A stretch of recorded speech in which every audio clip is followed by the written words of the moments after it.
اما روزای ششک مردم میگیرن اکثری مردم خیال میکردن که اینا باید پای در پای بگیریم. همین پای در پایی نداره برادرای عزیز. پای در پای فقط روزای فرض رمضان، پای در پای روزای کفارت برای شخصایی که به عذر یگان روزی رمضان میخرن، انامو کفارت پای در پای ایدم با پای در پای. پای در پای کفارت قسم. شخصی که پول نداره، مثلا 10 مسکین طعام دادن نمیتونه، سر پا کردن نمیتونه، همون مقصد که فمن لم یجد فصیام ثلاثه ایام، 3 روز میگیره. همیشه صحابه میگن که 3 روز پای در پای میگیره.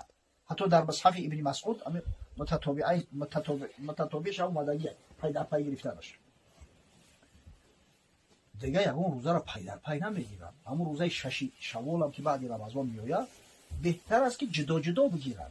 یعنی روزهای دوشنبه و پنجشنبه بگیرن ان شاء الله میشود. همین در طول ماه شوال اگر 6 روز روزه بگیرن سند به جا میآید و از همون پای در پای 6 روز پدر گرفتن از ثواب بیشتر داره.